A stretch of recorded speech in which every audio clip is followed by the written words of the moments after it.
The truth is that for all the career planning we all do, for all the attempts we try to find our course in life, I can just say there's no substitute for meaning. Meaning actually means something in terms of where you go in life. Money can pay bills, status can open doors, but I would just say from my experience, in my one journey through life, meaning matters. And a lot of people come to me and they say at different times they're thinking about different jobs, they have these different opportunities, what should they really do? And the only question I ever ask people is, where's your passion? Where's your heart? Because in the end, there is no substitution for doing something that means something to you in life. May not mean anything to your mother or your father or your spouse at times. It may cause lots of consternation, as the choice I made in not becoming a lawyer, something that was expected in my family. But my first lesson is really meaning matters. And what's important to appreciate, the untold story, I think, of this time that our history will well document, is that our country, joined by the rest of the world, is living through the most profound, the most significant, the most transformative economic revolution in world history. That's a lot of words to say, but it really is true. I mean, think about it. There have only been 3 economic revolutions in world history. The agricultural revolution, it took 3,000 years. The industrial revolution, it took 300 years. This revolution, and we should be clear, this is the 3rd economic revolution. As we transform ourselves from a national to an international economy, from a manufacturing to a service, knowledge, finance, green economy, this revolution will only take 30 years. No single generation, you should appreciate this, no single generation of people have ever witnessed so much change in a single lifetime. And we're transitioning from employer-managed work lives to self-managed work lives. By 2010 or 2011, 25% of all the American workforce will be contingent or free agents. They will have no full-time employer. My son, who's 21, is expected to have 9 to 12 jobs by the time he's 35. Can you just give us your views on pay for performance? It's obviously taken its lumps recently with some in the banking sector, but that would seem kind of a natural way for employees to share in the gain. The problem, pay for performance, as you said, has gotten a bad word. When you can tank your bank or tank your investment company and walk away with tens of millions of dollars doesn't really sort of give a good name to the theory.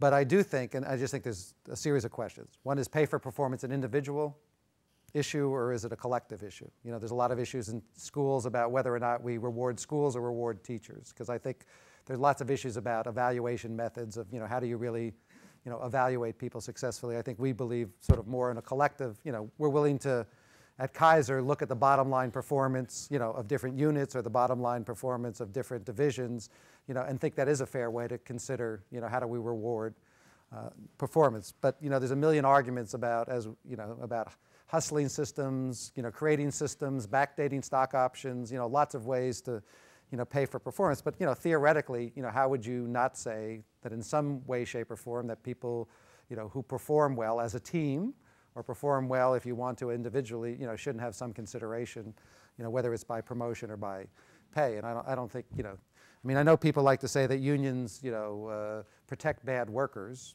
People might argue tenure protects bad workers, but I don't think, those are really the factors here. I think the truth is that, the people that work on your campus are actually really proud of what they do. I was talking to some of the groundskeepers. They really are proud when the grounds are clean. They're really pissed off when you all throw paper on the ground and their area looks dirty, or someone had a party and something happens. People like to be proud of their work, and I think we do need to find ways to reward people's collective or individual performance, however we do that.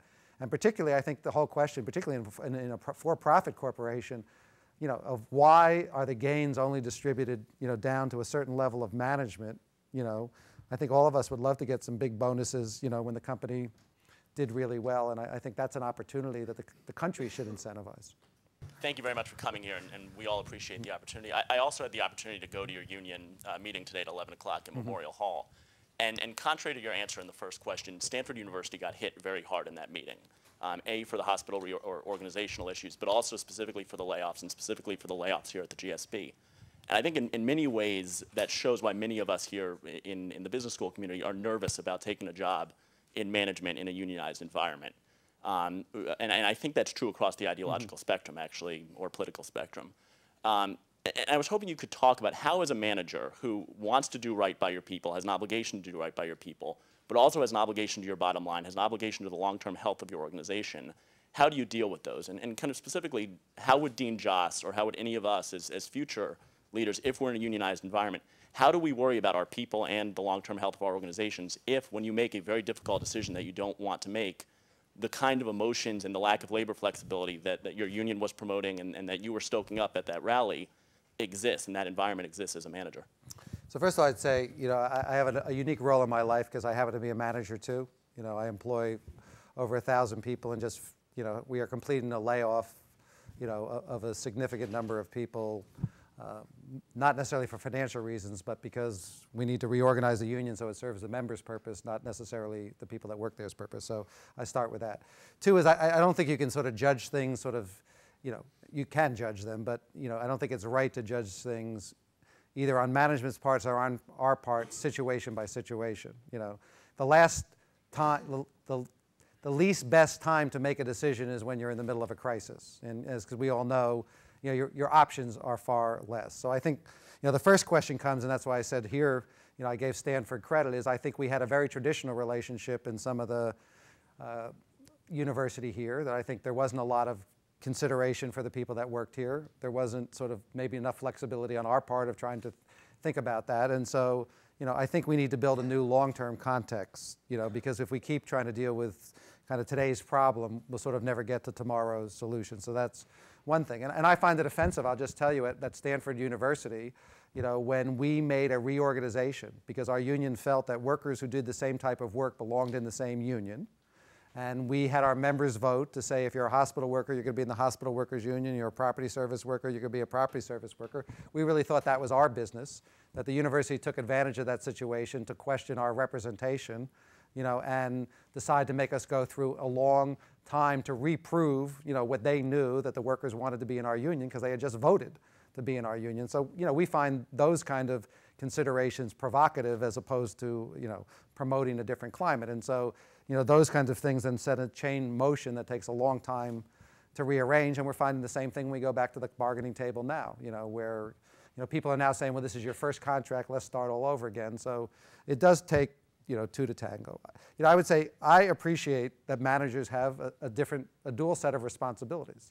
Unions have responsibility to be advocates, managers have responsibility to a whole series of stakeholders. And, if you want to be a manager, life is not going to be easy. Whether it's unionized, whether it's stakeholders, whether it's investment bankers, whether it's stock analysts, if you think you're going to a place to be a manager where you don't want anybody to ask you questions and you don't want conflict and you want life to be easy, get another job.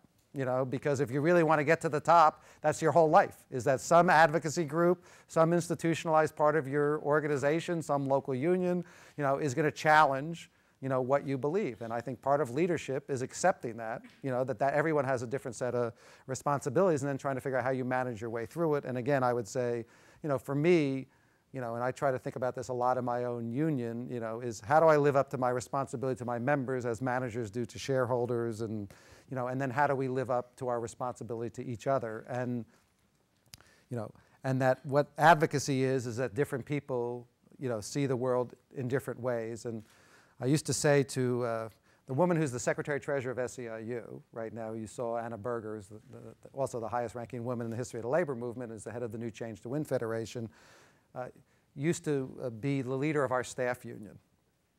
And when I was the manager, and she was the leader of staff union, and we, hated each other. I mean, really, we fought viciously with each other, because what we realized after a while, though, was the world just looks different from where you sit. And once we realize that where you sit, the world looks different, not right or wrong, it allows you to appreciate, that we just have to accept that there are certain responsibilities in life that go with jobs. And I appreciate there is not a manager in the world who would like to have no one bother them.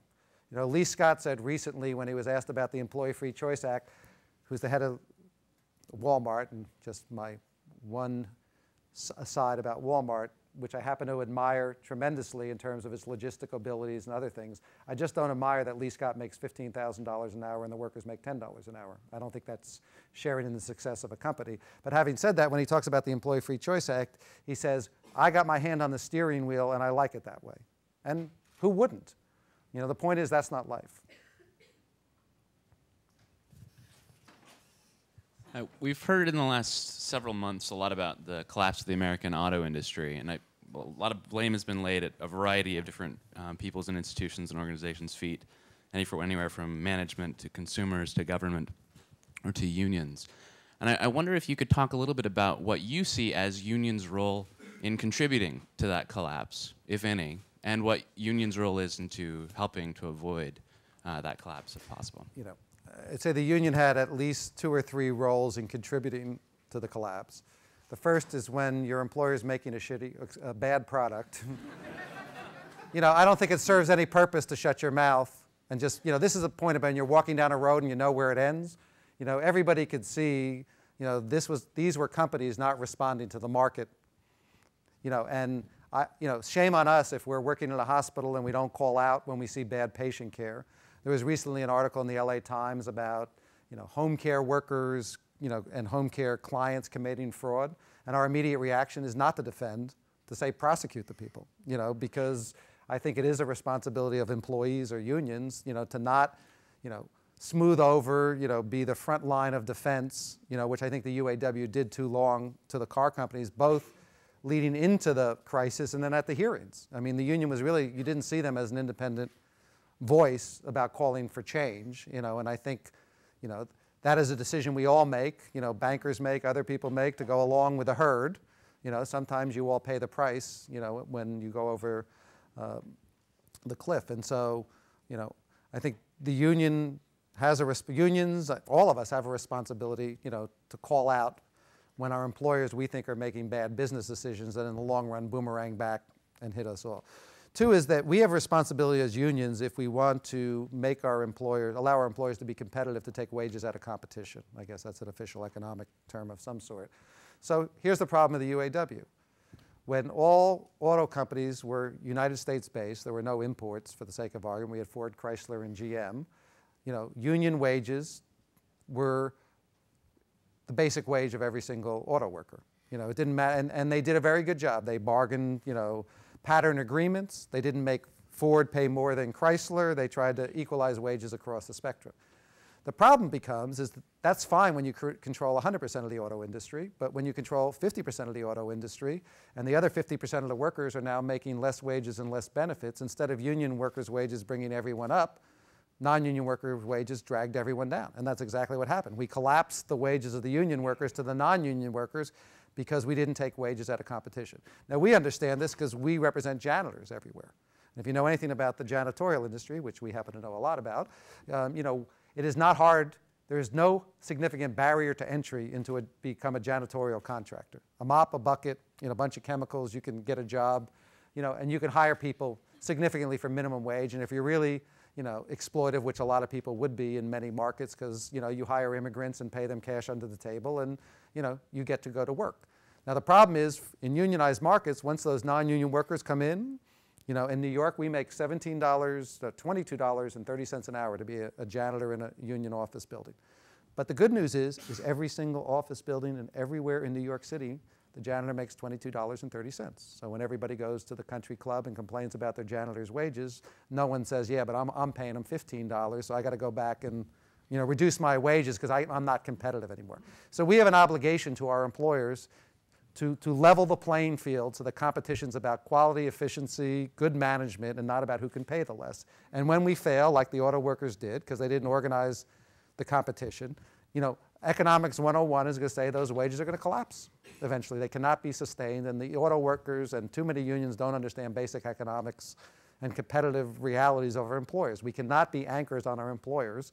We have to be at least provide a basic economic foundation for which they then compete on different factors than who can pay the least. And I'd say the final thing about, you know, the auto workers is that, you know, they, you know, did not rally, I think, all the assets they had at their disposal. There were a lot of suppliers, there were a lot of consumers, there were a lot of retirees, and they did not say what I think they needed to say, that America's failed the auto workers. Because America can't be the only nation on earth that puts the price of health care on the cost of its products and then competes with countries around the world that don't. It is a stupid economic plan for America, and why the Business Roundtable, as long as I'm getting myself in trouble, is still supporting the employer-based health care system, I do not get. Because they should be the first ones screaming from the top of their lungs, let's end the employer-based system. I can't compete with Canada or Germany or France where the cost of the health care is not a part of the product, and yet they do. And the auto workers should have said, you have failed us, America. We created the employer-based system in the absence of your leadership, and now we are paying the price because we promised retirees health care, which every American should deserve, and because you failed us, we are now there, and we want you to pass universal health care right now because that's the only way we're going to solve the problem of our VIVAs and retirees after all. Like many of the students here, I want to start my own company. Right. I want to invest my blood, sweat, and tears, 100-hour weeks into this company. I want to invest basically my fortunes, my wife, my future kids' fortunes into this company. Now, I happen to know that SEIU supports Card Check, the Employee Free Choice Act, and that Card Check law says that if 50% of my workers sign cards in public, that a union is formed. Now, I think that I deserve a secret ballot election, and I want to know why you think I don't deserve a secret ballot election. Well, first of all, we should appreciate what the law does, and then I'll get exactly head on to that question. One is the law just restores what the Wagner Act did. This is not a new law, it's an old law, and it's actually the law that if you ever manage in most countries around the world, recognition processes are done by signing cards, not having elections. So America is a unique outlier, not necessarily, the status quo. Two is, there should be an exemption for small business, and that's a whole different discussion, because I just happen to believe, there are situations where, unions, are not necessarily is our major priority and our major focus. But the secret ballot election. Are you saying unions are bad for small businesses? No, I'm just saying that I think. No, I'm not saying it's bad for small business. I'm just acknowledging that there are many laws in our country where we recognize small businesses have different considerations than big businesses, including the National Labor Relations Act. Right now, we have exemptions in the National Labor Relations Act based on the amount of dollars you have for commerce. So I'm just saying if you're in a small business, you may be exempt to start with, and the exemptions probably need to be indexed for what they were in 1950, the last time they were changed. But that's no different than the Small Business Administration or any other place where we recognize that small businesses have different considerations, and then they're covered by state laws, not federal laws, and then we could talk about that. Secret ballot. There is no secret ballot. We should just appreciate this in elections. You don't have a secret ballot when you call your employees into a room and ask them how they're going to vote. You don't have a secret ballot when, if they don't tell you the answer, you go out and find everyone who works for them and interrogate them to do that. You don't have a secret ballot when you fire the people, which happens in 1 out of every 3 organizing drives, who happen to be union supporters, fire them illegally. You don't have a secret ballot when the employer is allowed to have captive audience meetings on paid time and the workers have no access. We don't really have a secret ballot. We have Zimbabwe elections, we have Haiti elections, we have other elections, which you can call secret ballot elections. They have secret ballot elections in Russia and North Korea. There's just one candidate on the ballot, and the inherent amount of power here doesn't make it a secret ballot election. Having said that, if there ever was a day where employers wanted to give up their free speech right and have equal speech rights, not dominant speech rights, then we can have that discussion. The problem is, it's like soft money in elections. There is this thing called the Supreme Court. They happen to make laws, and employers demand that they have the right to free speech. And they are allowed to do in union elections, just to complete, because I know you want to say one more thing, they are allowed to do in union elections what you cannot do, appropriately not do, in any other context in terms of sexual harassment. There is an understanding that employers, managers, you'll all learn this if you haven't already, can't do certain things with their subordinates because of the inherent power relationship between an employee and employer. I cannot, as harmless it may say, bring an employee into my office and say, I'd love to have a cup of coffee, I'd love to go out for work with you. That crosses a line. In union elections, you can do anything you want, including predicting, not doing, predicting you might lose your job, you might lose your benefits, we might move the plant, and your career will be ruined if you do this. If that is an American election, I don't get it. It seems like everything you're talking about is illegal by employers to do in influencing a secret ballot election. What I'm saying in my not business, illegal. in my business, if I do not do any of that, and why do I not deserve a secret ballot election? I'm saying if you were just going to allow, in a hypothetical situation, you know, a laboratory condition, people to have those kind of conditions, you should. But that's a lot of ifs to get to there. And that's not how the world works.